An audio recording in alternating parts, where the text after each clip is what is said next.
আসসালামু আলাইকুম। আমরা গত কয়েকদিন ধরে ভাবতেছিলাম আমাদের বিলের পুকুরে একটা জাল টান দিতে হবে মাছ ধরে দেখার জন্য মাছের কি অবস্থা।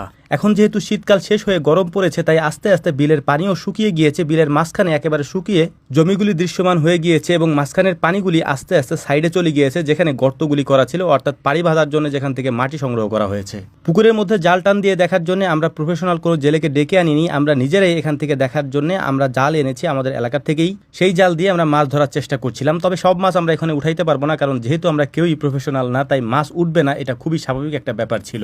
তাছাড়া কাপ জাতীয় মাছগুলি পুকুরের পানির বিভিন্ন স্তরে স্তরে বসবাস করে। এই জন্যই সিলভার কাপ এবং জাপানি সরপুটি যেহেতু পানির একেবারে উপরের স্তরে থাকে, তাই বেশিরভাগ জাল টেনে দেখলাম যে এগুলিই উঠতেছিল। গত কয়েকদিন ধরে প্রচন্ড রকম ঠান্ডা এবং জ্বরে ভুগতেছি, যে কারণেই পানিতে নামবো না। বাড়ি থেকে আগের থেকে প্ল্যান প্রোগ্রাম করে এসেছি, প্রতিজ্ঞা করে এসেছি, যত লোভী আমার লাগুক না কেন আজকে আমি পানিতে নামবই না। সবকিছুই আলহামদুলিল্লাহ ঠিকঠাকই চলছিল। মাছগুলিকে আমরা সুন্দর করে ভাগ ভাগ করে রাখছিলাম। তবে বিশেষ একটা ব্যাপার হলো, প্রচুর পরিমাণে এখানে ছোট মাছ আছে। ছোট মাছের মধ্যে অন্যতম হচ্ছে মলঙ্গি মাছ, তারপর হচ্ছে যে চেলা মাছ, এর পাশাপাশি এখানে বেশ কিছু চিংড়ি মাছও আমরা পেয়েছি। বড় মাছগুলিকে আলাদা করে রাখা হচ্ছিল, এর পাশাপাশি ছোট মাছগুলিকে আমি ব্যক্তিগতভাবে আলাদা আলাদা করে তারপর একটা পাত্রে রাখছিলাম, যাতে করে এগুলিকে সুন্দর করে বাড়িতে নিয়ে যেতে পারি পরিষ্কারভাবে। তো যাই হোক, আগেই বলেছি যে পানিতে আজকে নামবো না, তারপরেও আমাকে পানিতে নামতে হলো। আমি যদিও পানিতে নামিনি, বাধ্য করে আমাকে পানিতে ধাক্কা দিয়ে ফেলে দেওয়া হয়েছে। তারপর বাকি যে কয়েকজন ছিল সবাইকে ধাক্কা দিয়ে আমি নিজেই ফেলে দিয়েছি।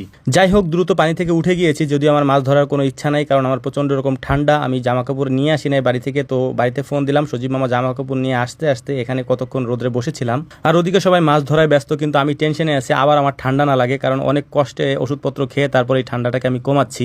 কারণ এই সিজনে মাছ ধরার অনেক চাপ রয়েছে, আমাদের অনেকগুলা পুকুর থেকে মাছ ধরতে হবে, অনেক জায়গা থেকে মাছ ধরতে হবে, যে কারণেই হচ্ছে যে আস্তে আস্তে করে পানি যেহেতু শুকাচ্ছে আমরা সময় দিচ্ছি সেদিকেই। আলহামদুলিল্লাহ, আমরা যেহেতু মাছ দেখার জন্য জাল টান দিচ্ছি, তাই সবাই এসে এখানে ভিড় করতেছিল, সবাই দেখতেছিল মাছ কিরকম পড়েছে বা কিরকম মাছ পাওয়া যাচ্ছে। তো আলহামদুলিল্লাহ, দেখতে দেখতে আমরা অনেকক্ষণ পর্যন্ত মাছ ধরেছি, তো অনেক মাছ আমরা ধরতে পেরেছি। তবে একটা বিষয় এখানে আপনাদেরকে বলে নিই, সেটা হচ্ছে যে এখানে মাছ ছেড়েছিলাম আমরা কয়েকটা ভাগে, যে কারণেই আমাদের সবাইকে বললাম যে আমরা সবাই খাওয়ার জন্য অন্তত যে মাছগুলি দরকার আমরা সেগুলি নিয়ে যাই। তাই হচ্ছে যে আমাদের যে মাছ খাওয়ার জন্য দরকার সেই মাছগুলি ধরার জন্য আমরা আরও কয়েকবার জাল টেনেছি।